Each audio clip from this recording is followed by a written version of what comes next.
कौंडण्यपूरची रुक्मिणीची मानाची पालखी पंढरपूरकडे प्रस्थान।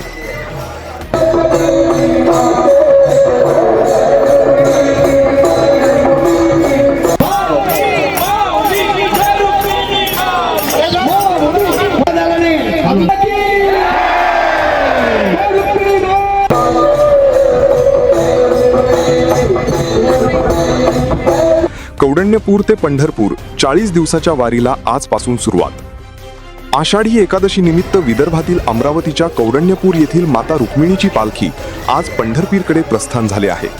कौंडण्यपूर ते पंढरपूर 40 दिवसाच्या पायदळ वारीला आजपासून सुरुवात होत आहे।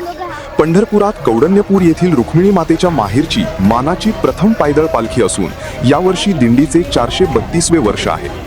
कौंडण्यपूर येथे 400 वर्षापूर्वी संत सद्गुरू सदाराम महाराज यांनी 1894 मध्ये कौंडण्यपूर ते पंढरपूर अशी वारी सुरू केली। ती परंपरा आजही सुरू आहे। आषाढी एकादशीला पंढरपुरात महत्त्वाचा मान माता रुक्मिणीच्या पायदळ पालखीला मिळतो। माहेरवरून सासरी ही पालखी जात असते।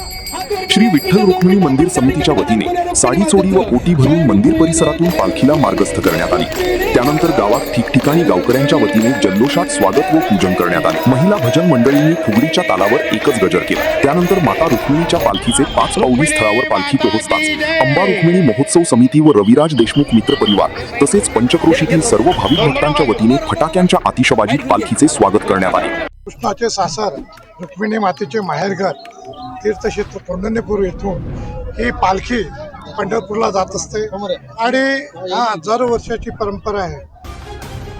भगवान श्रीकृष्णाला रुक्मिणी मातेला एकच प्रार्थना आहे की माझा जनतेला पोशिंदा म्हणून जो शेतकरी बांधव आहे त्याच्या जीवनात आनंद येऊ, सुख समृद्धीचा काळ येऊ आणि शेतकरी बांधव पावसाची प्रतीक्षा बघत आहे की लवकरात लवकर पाऊस पडून या वर्षी सुख समृद्धीचं वर्ष राहो हीच भगवंताच्या चरणी प्रार्थना आहे। आणि रुक्मिणी माता या समस्त भाविक भक्तांना नक्कीच आशीर्वाद देऊन त्यांच्या जीवनात सुखलाम उदलाम आणि समृद्धीचा काळ आणेल हीच ईश्वर चरणी प्रार्थना। त्यानंतर महाआरती करून उपस्थित सर्व वारकरी भाविक भक्तांनी श्री रुक्मिणी मातेच्या पालखीला अत्यंत भावुक होऊन निरोप दिला।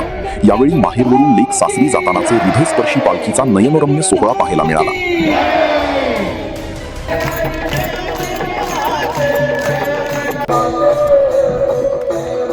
महत्त्वाच्या आणि ताज्या बातम्या पाहण्यासाठी आमच्या चॅनलला सबस्क्राईब करा व बेल आयकॉन प्रेस करा।